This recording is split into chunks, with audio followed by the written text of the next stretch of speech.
दोस्तों, पिछले कई दिनों से एसएससी एस्पिरेंट दिल्ली की सड़कों पर उतरकर विरोध कर रहे हैं। सवाल ये है कि आखिर ये युवा विरोध क्यों कर रहे हैं? क्या ये सिर्फ नौकरी की कमी की वजह से है या इसके पीछे कोई और बड़ी समस्या छिपी हुई है? चलिए पूरी कहानी को समझते हैं। सबसे पहले हम बैकग्राउंड देखते हैं कि एसएससी क्या है। एसएससी यानी स्टाफ सिलेक्शन कमीशन। भारत में करोड़ों छात्र इस एग्जाम के जरिए सरकारी नौकरियों का सपना देखते हैं। हर साल लाखों स्टूडेंट एसएससी एग्जाम देते हैं, सीजीएल, सीएचएसएल, एमटीएस वगैरह।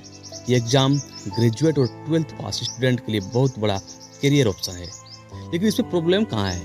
प्रॉब्लम क्या है? प्रोटेस्ट लोग क्यों कर रहे हैं? पहला, एग्जाम में डिले हो रहा है। कई बार एग्जाम सालों तक पेंडिंग पड़े रहते हैं, रिजल्ट आने में 1 से 2 साल तक लग जाते हैं। दूसरा प्रॉब्लम, वैकेंसी बहुत कम। लाखों स्टूडेंट्स एग्जाम देते हैं लेकिन एक्चुअल वैकेंसी बहुत कम होती है। तीसरा जो प्रॉब्लम है वो है पेपर लीक और चीटिंग। एसएससी एग्जाम कई बार पेपर लीक कंट्रोवर्सी में फंस चुका है। स्टूडेंट को लगता है कि मेरिट से ज़्यादा सिस्टम की गड़बड़ी चल रही है। और चौथा प्रॉब्लम है ट्रांसपेरेंसी की कमी, यानी आंसर की रिलीज में डिले होता है, आरटीआई रिप्लाई नहीं मिलता है और अनफेयर मीन्स के एलिगेशन बार बार आते हैं। जो करंट प्रोटेस्ट चल रहा है 2025 में, ये इतना जल्दी बढ़ क्यों गया? 2025 में इसका आंदोलन क्यों बढ़ा है? स्टूडेंट का कहना है कि भर्ती प्रक्रिया बहुत धीमी है। एग्जाम होता है, रिजल्ट लेट आता है और ज्वाइनिंग लेटर आने में तो 2 से 3 साल लग जाते हैं। इमेजिन कीजिए, अगर किसी ने 2020 में एग्जाम दिया, उसे 2024-25 तक भी अपॉइंटमेंट नहीं मिल पाता है। प्रोटेस्टर ने डिमांड क्या रखी है? तो इस पर है कि fixed timeline for exam and results. एक टाइमलाइन होना चाहिए कि उसी फिक्स टाइम में वो होना चाहिए, वो नहीं होता है। दूसरा जो डिमांड है कि अधिक वैकेंसी निकाली जाए। तीसरा जो डिमांड है कि पेपर लीक्स पर एक कड़ी कार्रवाई की जाए। और चौथा जो डिमांड है प्रोटेस्टर का वो है कि रिक्रूटमेंट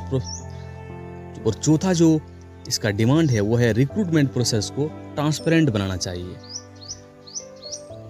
अब देखते हैं हम एनालिसिस क्या है इसका। यह सिर्फ एक एसएससी का इशू नहीं है। यही प्रॉब्लम रेलवे, राज्य स्तरीय एग्जाम्स और यहाँ तक कि यूपीएससी में भी कभी कभी दिखती है। असल में ये भारत की यूथ अनएम्प्लॉयमेंट क्राइसिस का एक हिस्सा है। अगर डाटा देखें तो हर साल करीब 1 करोड़ से ज़्यादा युवा वर्क फोर्स में जुड़ते हैं, लेकिन सरकारी नौकरियों की वैकेंसी कुछ लाख से भी कम होती है।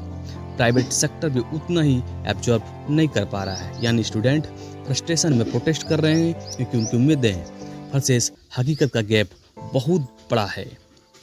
दोस्तों, एसएससी प्रोटेस्ट हमें यह बताता है कि भारत में केवल स्किल डेवलपमेंट या डिजिटल इंडिया जैसी नीतियाँ ही काफ़ी नहीं है।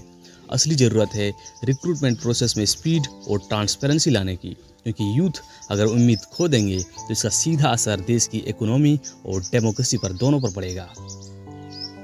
ऐसे ही और वीडियो पाने के लिए आप मेरे इस चैनल को सब्सक्राइब जरूर करें। अगर हमारा ये वीडियो आपको अच्छा लगा है तो वीडियो को लाइक करें और लोगों के साथ शेयर करें। मिलते हैं आपसे एक नई वीडियो के साथ, तब तक के लिए आप सभी को बाय बाय।